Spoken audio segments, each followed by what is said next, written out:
ra hàng thì lâu ta kế nó chứ mà sai rồi có trắng nắng nào có to tôi có tôi chỉ thằng anh chúa thế chứ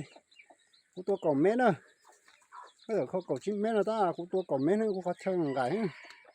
có tôi chỉ thằng anh chúa thì thế ham nhá có tôi chỉ chơi ta lì ơ có tôi này chui ra plá hào nữa này giờ nó chui ra plá hào đó mà nữ mới không mê lia luôn ra nữa giờ chế té sòng cầu của nó cũng khó hại nữa giờ cho nên là những trời dạng cầu nó nữa của hai đứa con nữa giờ có bỏ nó chế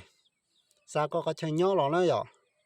chế bom biểu điện đã tuổi chỉ nhỏ tới rồi giờ nó bao nó bé tại kỳ tới của sao tôi đâu con nữa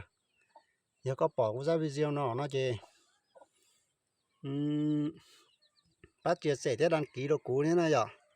căn thủ của sát tua nữa cú lần chín này nó sẽ là nhá rong này giờ